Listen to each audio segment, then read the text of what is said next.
up this governor's mess for more than a decade. That's what happened this week. And let's be clear that this week demonstrates just how disconnected this legislature is from the people of Tennessee. There's not a single community in this state that wanted us to be here this week talking about this plan.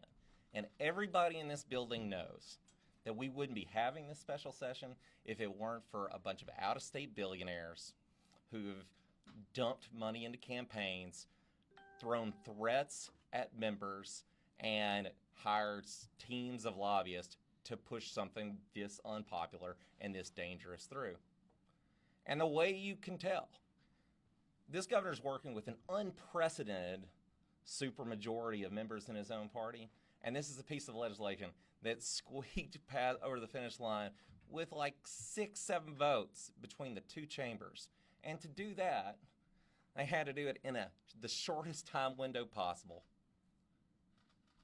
with applying maximum pressure and sloshing money around for so many projects that it is frankly disgusting to be around it. What happened this week was farcical.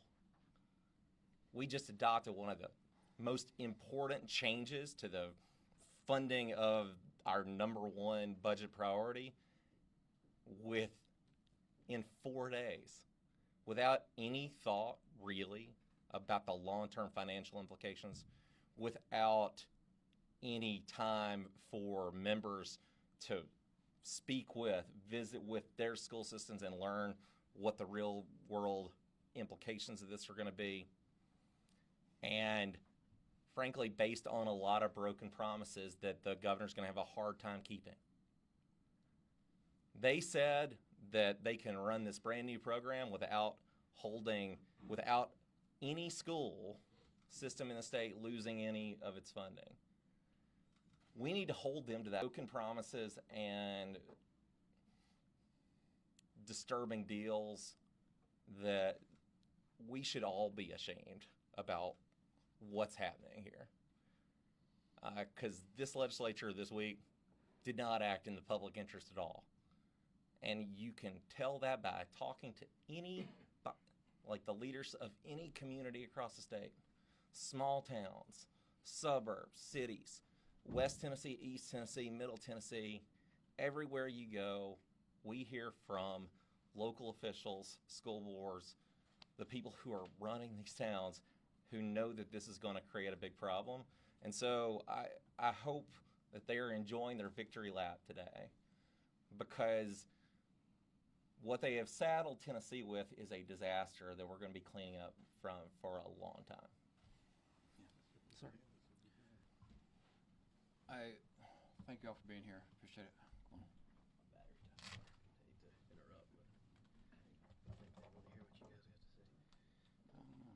I don't think Bill does.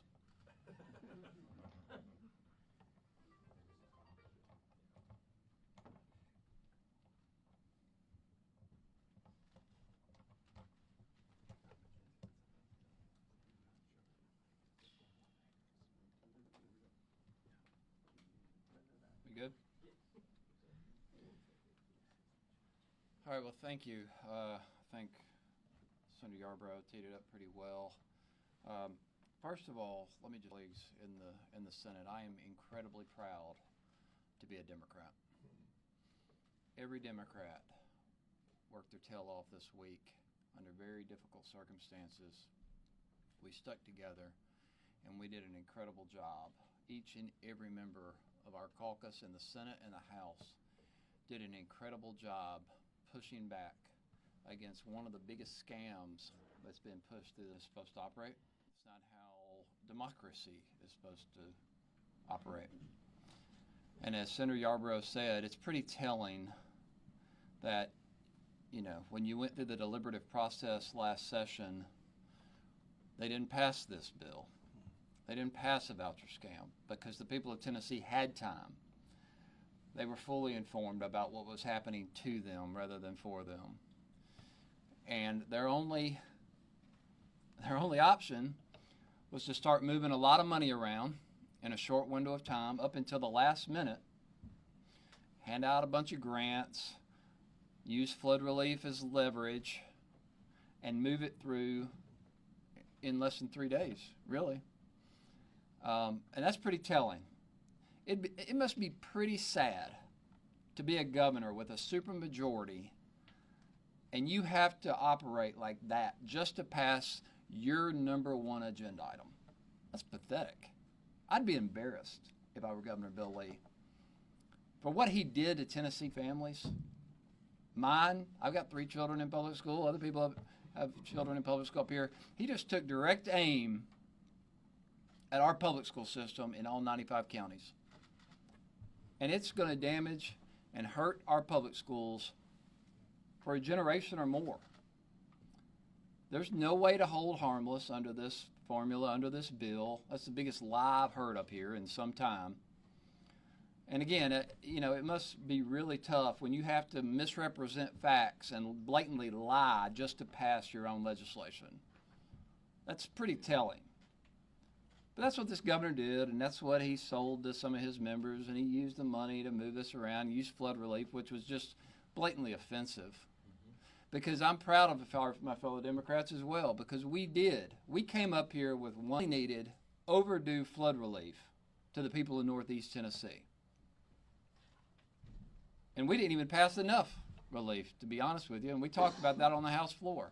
And I hope we do more, because we need to do more, because what we passed this week is not nearly enough for the families in Northeast Tennessee whose communities were devastated by the flood that began on September 26th. And again, it took us 4 months to get up here and do anything because the governor was pushing this voucher scam and trying to work votes on a voucher scam. And then, of course, they tacked onto it a blatantly unconstitutional immigration bill, which there's no court in this country that's going to uphold this bill if it's ever challenged by someone with standing for various reasons. So, one, I'm very proud of the Democrats for fighting for public schools like we always do and have and will continue to do and fight for the working families of Tennessee. And on the other hand, I'm upset and I'm sad for what was done to Tennessee families this week and our public schools. Because public schools, as we say time and again, that is the single promise for opportunity for every child in the state of Tennessee is a well-funded public education. And we just deprived the children of today, the next generation, and foreseeable generations of that promise of opportunity. And in so doing, we also stole money from the Hope Scholarship, so now we've deprived an opportunity for a higher education, potentially, for the children of Tennessee. So, look, this whole week, we moved through a bill through 4 committees in the House this week in less than 7 hours, from start to finish. That should tell you something. That should absolutely tell you everything you need to know. And I hope all these bozos that spent hundreds of millions of dollars to push this through the legislature and buy this, it's the best scam that money could buy. And they bought it. They got it through, so congratulations. You just destroyed public education. But you hadn't heard the last from the Democrats, because we're going to continue to fight for working families and the middle class and for our public schools. So this isn't the last of it. We're going to. Can you explain how you hold the school districts harmless? Can you explain why you think that it is not going to work? I know it's pretty technical. Well, it's not super technical. It's just written in black and white. You look at the state's own fiscal analysis, and they say that public school funding will go down next year by $45 million. Next year. We're not going to have to wait for this. Their own bill says that's going to happen. Now, what they're calling a hold harmless, gives districts, all the districts combined, a collective $3 million back. That, look, I don't know how words are used in every part of the state, but most people wouldn't say that losing, 45 or $100 million over a couple years is holding you harmless. But that's what they're promising people. And so we have heard numerous reports of our colleagues going to their communities and saying, oh, well, I've worked with the governor to make sure that our district's held harmless. Well, that is just flat out lie. It's a lie. It's dishonest completely. The money does not lead to, they will have less money than they would had this bill not passed. That's what their own fiscal note says. And so any claim that the districts are going to be, it's a lie. It is the biggest lie of the whole week. And there has been plenty of time for legislators who wanted to know the truth to figure out the truth. But I think what speeding this through the legislature in 4 days did is it eliminated any chance for legislators to go work with their actual county mayors, to work with their county school boards, and to think through how this would affect their actual funding. And so the legislators are telling their constituents one thing, while the black language as much as possible in that legislation so that it would confuse just enough legislators that they would have to rely on their own leadership or the governor's office to explain it to them. And they had to have misrepresented the actual facts to the legislators who didn't understand the bill, and they took them at their word. I think that's what happened in a lot of cases, and I think you heard someone speak on the House floor today who are good examples of that, who just listened to what they were sold and how it was explained to them by their own leadership and by the governor's office. Completely wrong. Even if you look at the way that it's structured and the way that they argued it, TISA funding would plateau on its best day and be based on the previous year's funding. And that's the way they explained it. And even if that's true, then every year dates back to the previous year, so you could be 10 years down the road dating back to next year or the year after, theoretically. But your costs are still going up. And so if that funding is plateaued and your costs are going up, that area in between there is property taxes or cuts to jobs, cuts to educational programming, cuts to anything in that county unless that county fills in that gap, because the state doesn't have the money to do it, and it's not going to step up and do it. We were not allowed to ask questions on the full bill after amended, but we were able to ask questions on the amendment. I kept going back to hold harmless, asking about the 45 million, and they'll say, well, there's only 3.3 million to hold harmless. How does this math work? And Leader Lambert would talk around it and never address it. 3 times, I think it was 3 times I asked him, and he couldn't answer it right. He just accused me of being wrong, and I said, this is your fiscal note. And then, so of course I planned to go back to it when we got to the bill, but they didn't allow us questions on the bill, and I think I know why. They can't explain it. Yeah, think anything else? The governor said more scholarships would make up the difference of the cost of private school if a family is chosen and can't afford more than $7,000. What is your guys' response to that?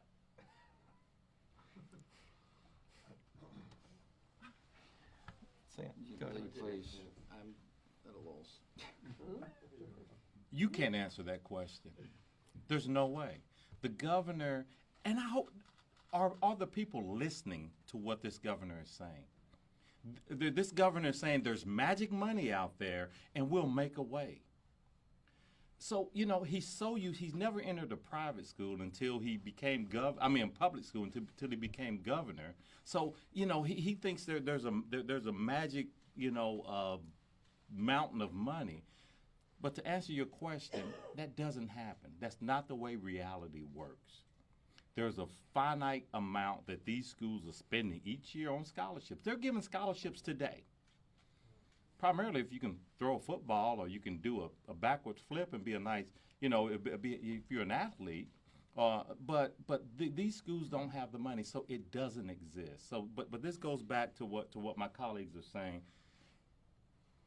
Chairman White says, "I wish they would stop calling this a scam." What I would say to that, I wish it wasn't a scam. This is a scam. His answer to that question is a scam. Someone in my district cannot afford to go. A failing school in my district can't afford to go to any private schools in Knox County.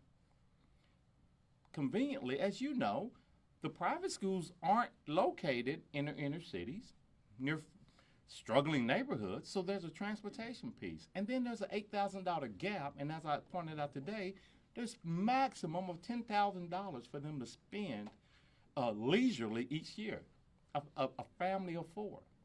It doesn't exist. This is simply an opportunity to separate our school systems.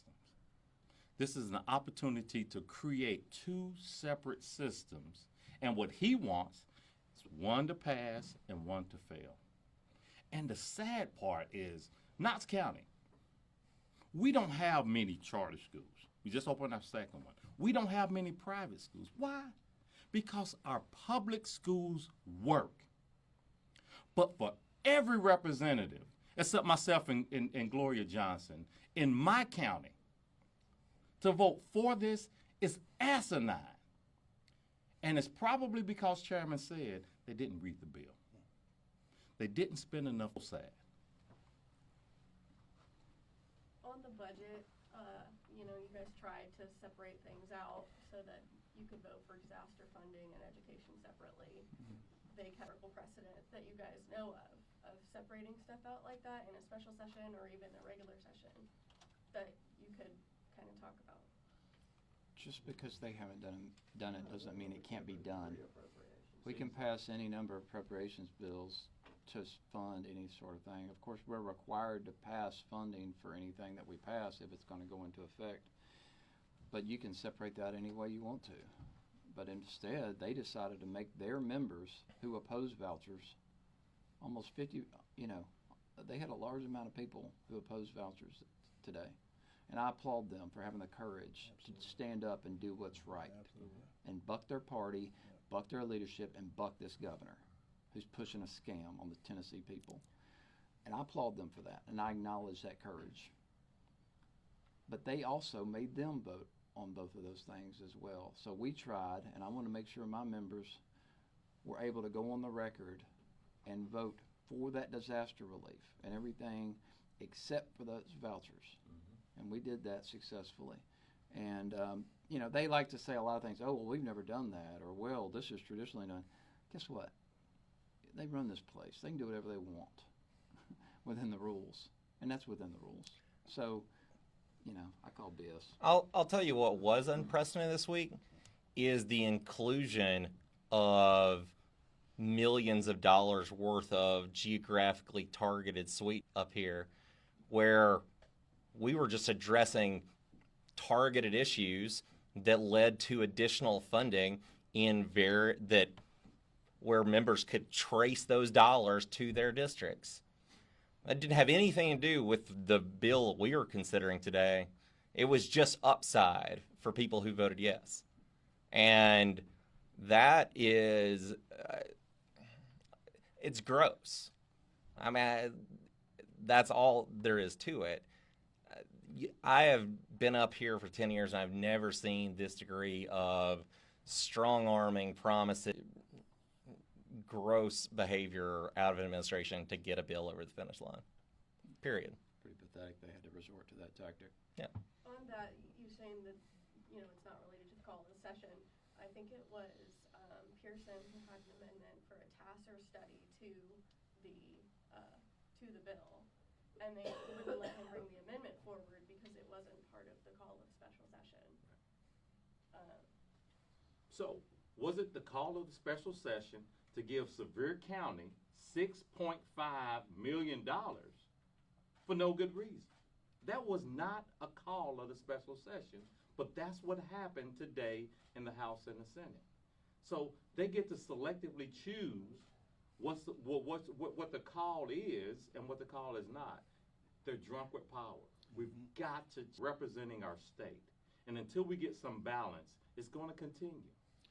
We often see, the clerk's office and legal, they obviously know who employs them, and I don't want to throw them under the bus. But we've routinely had issues where they've said something fell outside the caption or fell outside the call of a special session, and we've been able to work around it in some cases or figure out a way around it. But, a lot of these times I disagree with it. We had an argument about one of Vincent Dixie's amendments today, and I strongly disagreed that it was outside the caption, and we figured out a way to work it out and reword it so that I think they didn't have to admit they were wrong, but we still got it in. But that's just the way it goes. When you run those of us in the super minority and people affiliated with us don't often get our say or have our voice heard or have things go our way a lot of times. Do you think there was a lawmaker in Sevier County where they got that tourism development money who they needed his or her vote? Well, I know several lawmakers who flipped from last session, and last session's bill had more bells and whistles on it. And then, this year they flipped and decided they're all of a sudden for vouchers. So I think you have to look statewide. It's not just Sevier County. Pretty good. There's some pretty good indicators out there if you just look around.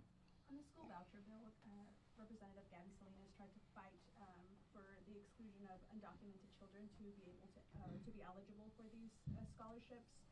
Is there legal precedent for this? Could they legally be excluded from this or from the scholarship? Well, there's pretty reliable constitutional authority that excluding children from an educational opportunity that's publicly funded is unconstitutional, and that's what their bill does. And they probably purposely put that in there. They're looking to create system. So I would say that's probably intentional and strategic, and I hope it blows up in their face. As we kind of transition back to regular session, what are some of the things that you hope to accomplish, this legislative year? Yeah, so I appreciate that question. We're gonna, when the state of the state is February 10th, I believe, we're gonna do a rebuttal and a response, and we'll lay out our entire agenda there. But we're focused this year, as we always have been, on strengthening the middle class and representing and fighting for middle class families and all the families of Tennessee, and keeping them safe and secure and ensuring economic security, education. They're safe in their communities, free of gun violence. So we'll be talking about that and elaborating on that a lot, but we have a really strong agenda, and I'm really proud of all the work my colleagues are doing in the Senate and the House, and we're going to continue to focus on the issues that matter to Tennessee families. That's why we're here. We're not here for all this nonsense and to destroy public education. We're here to address the issues that face Tennesseans on a daily basis, lower the cost of living, address those economic challenges too many middle-class families are facing. And we're going to continue to fight for public schools. This isn't the end of the book on the fight for public education. This is just the end of a chapter. So you're saying you really believe that they're trying to destroy public education? Well, I think it's pretty. Hey, Andy, let me point you to the last 14 years. I think you're at around the Federal Department of Education. I don't think, to answer your question, confidence in public education through any number of false narratives and pieces of legislation. I mean, you name it. You can just look back at the legislation they passed, and then they created an entire funding formula for the money to follow a student to facilitate once parents have lost faith in public education because they're believing their false narratives. Now they have the opportunity to have a money conduit to steer money outside of public schools. So now parents are looking for alternatives, and here they go. They put this nail in the coffin with vouchers, and it started with charter schools, and now it's on the vouchers. And so the entire structure, they've done it piece by piece by piece, puzzle piece by puzzle piece, and now you're seeing the full picture. And it's I can't overstate how frustrating it is, and how that is someone's priority to destroy public education. That should tell you all you need to know about what they feel about Tennessee families and the harm they wish upon them. I also think this way really shows the big disconnect between Republican voters and Republican politicians. Yeah. Look, I think there's a lot of, I got family members and friends who own public schools. But what they're learning at this point is that the people they're sending up here don't. And I think that having a bunch of representatives up here who are following whatever some out-of-state billionaires and Donald Trump want you to do, maybe not best for your community. And that's the reality right now, because this isn't just the first bill, as Representative Clemens said. This is the third voucher bill that we've passed in the last 6 years. It is the fourth or fifth bill that is a just direct assault on public school funding. So, I mean, follow the money to answer that question of whether somebody's trying to destroy public schools. And so whoever's writing the bills and convincing people to vote, that agenda is in no way supportive of public education in this state. They also studied getting rid of the federal education fund. Right. Absolutely. But if you take the money out of anything, what do? You kill it. Money is the mother's milk. You take the money out, it dies. And they've taken hundreds of millions of dollars out of public education. So you ask me, ask yourself, ask the rest of the folk in Tennessee, are they trying to kill public education? Of course they are. And they're bold with it. But the confusing thing is, why don't people in those small districts, in those rural areas, see this and vote them out, decimate public education? And this is not wise. The minorities across the state won't be able to take advantage of these vouchers at all. I think it's an interesting point that they're not going to see it. They're going to feel it sooner rather than later. Certainly in they the are. form of property tax increases and schools falling apart and programs being cut and jobs being cut. And Senator Yarborough raised a really good point. I mean, they're out of touch with their own voters. I mean, it's interesting that the far right agrees with us on this issue. I mean, they view this from a different perspective, but they view it as an entitlement program and welfare for the wealthy. I didn't just make that up out of thin air. I heard that from right-wing radio, who is opposed to this. And so that tells you how out of step they are. And I think it's going to come back to bite them. I hope it does. Let's hope it does. Now, I've got one thing for folks to consider, and ask the folks. We spend a lot of time on third grade retention. What's going to happen to a voucher school student going to private school if they're not able to read at the third grade? They build jails. On the appropriate level. Yeah. Nothing happens to them. They continue to pass them on. So ask the folks that voted in the affirmative, what's going to happen to those children's schools, and then they're going to have this huge mountain to climb. And no accountability with the schools. Zero accountability. Makes no sense. Well, what we're going to have, and it sums up the whys on this is Trump talk again. And it's all about wealth. You'll see over the next few days in Tennessee, you'll see one of the greatest transfers of wealth from poor people, from working people to the wealthy. Now, at the end of the day, the privatization of just about anything in state government that you can make money off of, they are trying to privatize. Absolutely. So it's no doubt about whether they made Trump happy. Some of them have showed me messages from Trump telling them how proud he is of them for both the voucher and the immigration bill. So it's no doubt about it. But after it's all said and done, as we're to survive, that's what Democrats do. Because at the end of the day, we're responsible for making sure that working people, that poor people, that those who are marginalized have champions for just the very basics of life. And when it comes to freedom, we know that economics and education determine how free you will be in America. Throughout the week, there have been a couple moments where Democrats have made references to Nazi Germany, particularly around the immigration bill. And you touched on it a little bit here in terms of some of the fears, but I guess what's y'all's... I think that's just it. Everybody's living in fear, and I think it's really dangerous when you create an environment of fear. And so I think we're going to have to see what happens. I mean, I think there's a lot of ways this could go really, really badly. And unfortunately, that's the situation we're in right now. That's the environment in which many of the people I have the pleasure of representing are living and dealing with on a daily basis. And so we're going to continue to evaluate that and push back where we need to. Well, Nazism to me, okay? Somebody duly elected, now if they go out and break the law, but their voting should never be considered as a felony. Okay, these people have lost their cotton-picking minds. They have gone freaking berserk with power, okay? And they're pushing the people, and this eventually some stuff is going to break out because people are not going to take that kind of foolishness from them, okay? They're drunk with power, and they think they can do anything they want to do without anybody saying anything or fighting back. Everything is a felon. They're passing out felons like it's Tic Tacs or M&Ms, okay, to everybody, okay, to try to suppress the people. But the people ain't going for it, okay? And y'all need to expose, y'all need to do some investigative reporting to get to the bottom of this stuff, find out what this other ugliness is, okay? But yes, they're trying to make this like a Nazi camp. You got a guy, a billionaire, giving a damn Heil Hitler sign, okay, with the president, okay? Nobody's saying anything about it. He did it twice. All this stuff is coming down the pike. And then he made other comments about not feeling remorseful for some of the things that the Germans have done, stuff like that. They feel emboldened with this foolishness now.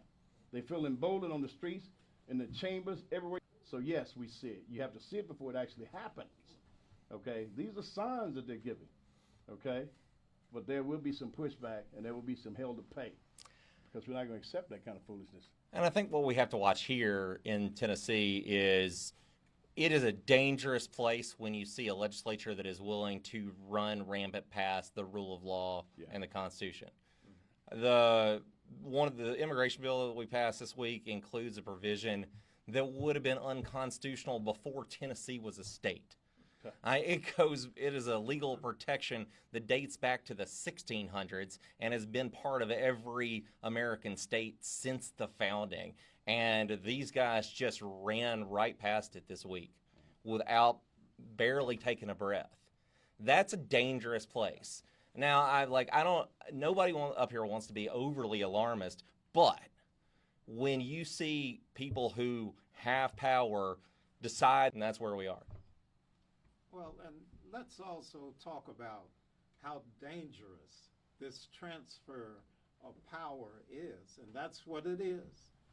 When they start usurping the power of our major metro areas, those are mostly people of color who are losing their political clout, losing the ability to govern themselves. That's essentially going to add up to the definition of apartheid. Whether it's intentional or not, that's what will happen. The power that most of the minority population has in the great state of Tennessee rests in the municipalities, some of the counties, and the metro areas. They are coming for that power. And if they're successful, we will have a state of apartheid. All right, thank you all very much. If you have any Thanks, other guys. questions, pick us off one by one. As Andy's spokesman, please don't shoot the messenger.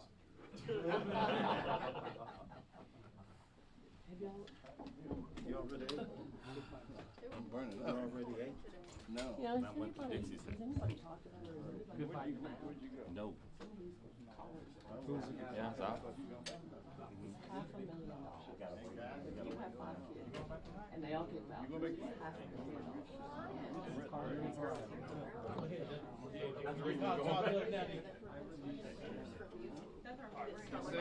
Then that's who I'm thinking about. So many of my colleagues have. That's not mine, this is mine. And they're not just this voucher. I know. And it's going to be literally $450. If you have 5 kids, they all get a voucher. It's $455,000. Almost $500,000. It's a remarkable amount of money, a remarkable transfer of wealth. It's kind of shocking, actually, when you think about It is. child's entire It is.